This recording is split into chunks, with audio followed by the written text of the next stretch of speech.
बिस्मिल्लाहिर्रहमानिर्रहीम अस्सलाम वालेकुम रहमतुल्लाह। पाकिस्तान में सिक्योरिटी की सूरत हाल को सामने रखते हुए यहाँ पर जो दहशत गर्दी के वाक़यात होते हैं, अमन व अमान की बिगड़ी हुई सूरत हाल है, इस हुकूमत के आने के बाद ये आपने बात जहन में रखनी है कि इस हुकूमत के आने के बाद जो पाकिस्तान के हालात बिगड़े हैं, सियासी मुआशी अदम इस्तेहकाम आया है और उसके साथ ही अमन व अमान की सूरत हाल भी बिगड़ गई और पाकिस्तान में दहशत गर्दी का इजाफा हो गया। इस दहशत गर्दी में ख़ास तौर पर चीन शहरियों को, वर्कर्स को, सपोर्टर्स को या उनके इंजीनियर्स को या उनके प्रोजेक्ट्स के ऊपर काम करने वाले लोगों को निशाना बनाया गया, टारगेट किया गया, उनको मारा गया, उनको हलाक किया गया, उनके ऊपर खुदकुश हमले किए गए, उनके ऊपर बम धमाके किए गए। तो जब ये सिचुएशन देखी चाइना ने, तो चाइना ने पिछले तकरीबन कोई 3-4 महीने से 5 महीने से मुसलसल पाकिस्तान के साथ ये नुक्ता उठाया और इसके बारे में हुकूमत को, शहबाज शरीफ को, बल्कि उन्हें तो ख़ुद सारा मामला जो है वो जनरल आसिम के सामने रखना पड़ा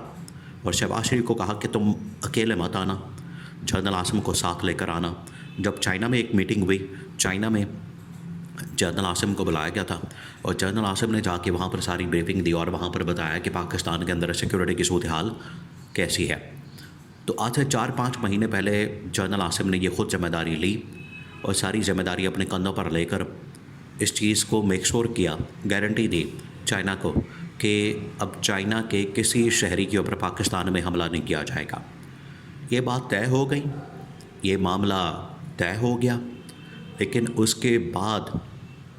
हुकूमत क्योंकि इस कदर नाकाम है, हुकूमत इस कदर फेल हो चुकी है। अब आप यहाँ का इंटीरियर मिनिस्टर देखें जो मोहसिन नकवी है, जो इससे पहले पंजाब का वज़ीर आला रह चुका है, उसको तो पंजाब के अंदर इस मकसद के लिए लाया गया था और उससे पहले जो पीडीएम के अंदर उसका किरदार था, इमरान खान के ख़िलाफ़ अदम एतमाद के सिलसिले में जो उसका किरदार था, इमरान खान के ख़िलाफ़ लोगों को इकट्ठा करने में, इमरान खान के ख़िलाफ़ एक महाज बनाने में, इमरान खान के ख़िलाफ़ तमाम लोगों को एक प्लेटफॉर्म के ऊपर लाने में मोहसिन नकवी ने जो किरदार अदा किया था, उसकी वजह से मोहसिन नकवी को नवाजा गया। मोहसिन नकवी को बाद में जब चीफ मिनिस्टर बना दिया गया, जो निगरान वज़ीर आला था वो बना दिया गया, तो उस वक्त भी मोहसिन नकवी ने ज़मान पार्क के ऊपर इमरान खान के ख़िलाफ़ ऑपरेशन, इमरान खान की पीटीआई की लीडरशिप के ख़िलाफ़ ऑपरेशन, ये सारा कुछ किया। उसके बाद फिर इसको मज़ीद नवाजा गया। मज़ीद जब नवाजा गया तो उसको सेनेटर बना दिया, उसको वज़ीर बना दिया, उसको वज़ीर दाखिला बना दिया। तो वज़ीर दाखिला बनने के साथ साथ उसको चेयरमैन पीसीबी भी बना दिया गया।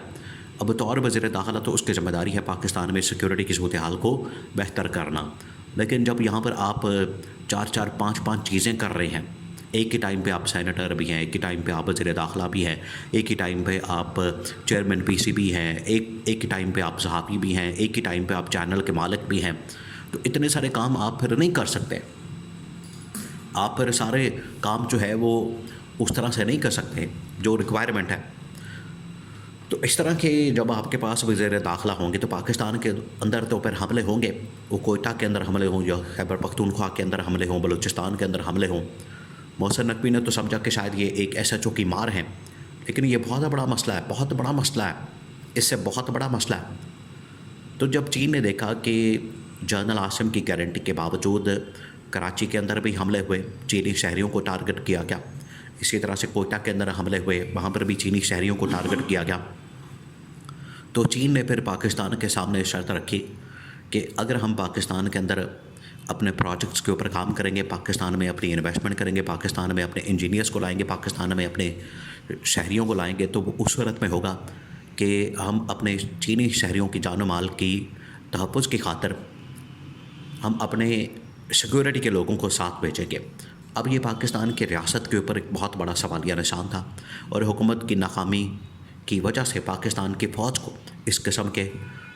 किस्म के सवालात का सामना करना पड़ा और इस किस्म की मुतालबात और शराइत का सामना करना पड़ा। जब पाकिस्तान के इस्टेब्लिशमेंट के सामने ये मामला रखा गया कि चीन की जानिब से इस तरह की डिमांड की गई है कि वो अपने शहरियों की हिफाजत के लिए अपनी सिक्योरिटी को पाकिस्तान में लाना चाहते हैं, तो उसके ऊपर पाकिस्तान की फ़ौज और उसके सरबराह जनरल आसिम ने शदीद गम व गुस्से का इज़हार किया, शदीद गुस्से का इज़हार किया। और वही वाला मामला है, वही वाला मसला है, वही वाली प्रॉब्लम है कि उन्होंने इस हुकूमत को जो पहले बताया था, हुकूमत को समझाया था, हुकूमत को कहा था कि आप अपनी सिक्योरिटी को बेहतर करें, اور سیکیورٹی کے معاملات میں ہمارے ساتھ مل کر کام کریں تاکہ پاکستان میں امن و امان کی صورتحال بہتر ہو، دہشت گردی کے خاتمے کے لیے ہم کام کریں، اور سب سے بڑھ کر پاکستان میں سیاسی معاشی اسٹیبلٹی کے لیے، پاکستان میں سیاسی معاشی استحکام کے لیے کام کریں۔ لیکن حکومت نے نہیں مانی، حکومت اپنے چکروں میں پڑی رہی، کوئی 26ویں آئینی ترمیم لانے کے چکر میں، کسی کو ایکسٹینشن دینے کے چکر میں، قاضی فائزیسا کو نوازنے کے چکر میں، چیف الیکشن کمشنر کو نوازنے کے چکر میں۔ جب یہ اس طرح کے معاملات کے اندر پڑے رہے تو پھر دہشت گردوں نے دوبارہ دیکھا کہ یہ پھر اپنے سیاپے میں پڑ گئے ہیں، یہ اپنے کاموں میں مصروف ہو گئی ہیں، تو چلو پھر حملہ کرتے ہیں۔ پھر انہوں نے حملہ کیا اور چینی شہریوں کو نشانہ بنایا۔ اس کے بعد پھر یہ جب انہوں نے شرط رکھی چین نے، تو جنرل عاصم اس کے اوپر بڑے غصے میں ہیں کہ یہ چین کی جانب سے کس قسم کی شرط اور ڈیمانڈ سامنے آئی ہے کہ وہ اپنے شہریوں کی حفاظت کے لیے ہمارے اوپر بھروسہ کرنے کے بجائے اپنے سیکیورٹی کے لوگوں کو پاکستان کے اندر بھیجیں گے۔ انہوں نے کہا کہ یہ تو ہمارے لیے بڑی شرم کی بات ہے، یہ تو ہماری ناک کاٹنے کے مترادف ہے، یہ تو آپ نے ہماری سیکیورٹی کے اوپر سوالیہ نشان کھڑا کر دیا ہے۔ تو جنرل عاصم نے صاف انکار کر دیا ہے۔ جنرل عاصم نے کہا ہے کہ ہم اس شرط کو کسی صورت نہیں مانیں گے، اس شرط کے اوپر کسی صورت میں عمل درآمد نہیں کریں گے، لیکن اس کے دو مسائل ہیں، اس کے پیچھے دو پرابلمس ہیں، اس کے پیچھے دو ایشوز ہیں۔ شرط ماننے کی صورت میں پاکستان کی پوری ریاست کے اوپر ایک بہت بڑا سوالیہ نشان پیدا ہو جاتا، اور شرط نہ ماننے کی صورت میں آپ چائنا کو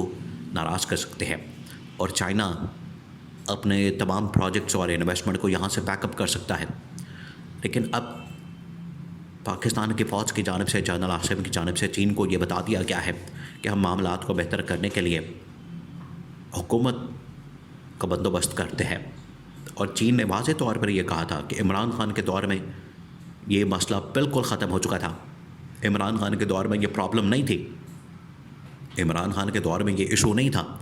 اس حکومت کے آنے کے بعد یہ مسئلہ پیدا ہوا ہے، اس حکومت کے آنے کے بعد یہ ایشو پیدا ہوا ہے،